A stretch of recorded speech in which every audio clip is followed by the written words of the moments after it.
Tervist! Kindlasti paljud on kuulnud lugu Poola allveelevast Orselist, mis põgenes Poolast Tallinna. Orseli meeskond andis sõna, et Tallinnast ei põgeneta, kuid siiski lahkuti Tallinnast Rootsi suunas. 26. septembril 1939. aastal maandus Inglise lennuk Islandi idarannikul. Lennuki piloodiks oli Leonard Kelly Barnes. Portsmouth Evening News kirjutab 27. septembril, et Islandil maandus Inglise lennuk, mis interneeriti. Kohalikele võimudele seletas ta, et alustas lendu Šotimaalt, kuid eksis uduses ära ja orienteerumiseks otsustas ta maanduda. Barnes andis nõusoleku, et ta ei lahku saarelt. Järgmisel hommikul, kui hakati teostama meeste interneerimist ja lennuki üleviimist teise kohta, tõusis lennuk B9630 õhku. Lennuk tegi rannikul mitu tiiru ning maandus seejärel taas saarel. Kui lennukile lähenes merelt kalapaat, siis tõusis lennuk taas õhku. Taas tiirutati veidi saare juures ning õhtul teatas informatsiooniministeerium Londonis, et lennuk on tagasi baasis. Islandi arhiividest leiab ajalehti, mis täpsustavad, et lennuk tõusis õhku 27. septembril 1939 kella 6 paiku. Islandi võimud olid pahased, et nende neutraalsust sõjas on rikutud. Barnes väitis Inglise võimudele, et oli jälitanud ühte Saksa allveelaeva ja eksis seejärel teelt. Ta oli saare elanikelt saanud uut infot ning otsustanud seejärel jätkata oma ülesannet. Islandi võimude väitel oli lennuki piloot murdunud oma ausõna, kuid Barnes väitis ise, et ta ei andnudki seda. Ta oli alla kirjutanud dokumendile, kus oli kirjas: ma kohustun mitte lahkuma. Kuid dokumendis pole mingit ausõna kirjas. Island esitas Inglismaale protesti ning Inglismaa kaalus seda.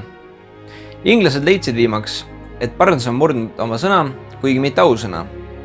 12. oktoobril 1939 kirjutab Islandi ajaleht, et Briti valitsus võtab vastutuse neutraliteedi rikkumise eest. Barnesile aiti valida, kas sõjaväeline arest Inglismaal või tagasisaatmine Islandile interneerimiseks. Piloot valis viimase. 28. oktoobril abiellus ta oma mõrsja Barbara J. Wilkinsoniga. Noorbar võttis oma mootorratta ning asjad 22 kohvriga kaasa. 18. novembril saabusid nad Islandile. Abielupaar eraldati ühte mõisa Bessastadiiri. Tänapäeval asub seal Islandi presidendi ametlik residents. Kuigi lisaks Barnesile oli Islandile tulles veel 8 meest lennukis, oli piloot ainus, kes interneeriti Islandile. Barnesi abikaasa valdas hästi keeli ning saarele jõudes hakkas ta õppima ka islandi keelt. 1939. aasta detsembri alguses kirjutab Edinburgh Evening News, et tegu on maailma vabaima vangiga ning tema ainsateks trellideks on Islandi piirid. 1918. aastast oli Island personaalunioonis Taaniga, mis tähendas, et neil oli ühine riigipea, kui nende piirid ja seadused olid eraldiseisvad. 9. aprillil 1940 okupeeris Suur-Saksamaa Taani vaid mõne tunniga. See raskendas Islandi ja Taani omavahelist suhtlust. Päev hiljem käivitas Suurbritannia operatsiooni invasiooniks Islandile ning sõjavägi saabus Reykjaviki. Inglased tegid seda, et ennetada saare langemist sakslaste kätte pärast Taani langemist. Island esitas protesti, nimetades seda neutraliteedi rikkumiseks. Islandile paigutati umbes 25 000 sõdurit. Barnes kolis oma naisega Reykjaviki pärast invasiooni algust. Suurbritannia invasioon Islandile tähendas ka Barnesile interneerimise lõppu. 14. mail 1940 kirjutab Islandi ajaleht, et sügisel interneeritud Inglise piloot asub taas teenistusse. Sama aasta oktoobri lõpus teatavad mitmed Inglise ajalehed, et Islandil interneeritud piloot Barnes on tagasi tegevteenistuses. Kuninglik õhuvägi andis Barnesile 1939. aasta sügisel lubaduse, et interneerimine ei mõjuta tema karjääri. Nii ka läks. Barnes naasis oma ülesannete juurde.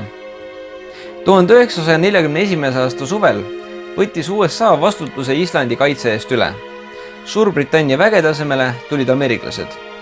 1943. aastaks oli Ameerika Ühendriikide sõdureid saarel ligikaudu 47 000, mis ületas kohalike täiskasvanud meeste arvu. Pärast 1944. aasta mais toimunud põhiseadusreferendumit sai Island sama aasta 17. juunil ametlikult iseseisvaks vabariigiks.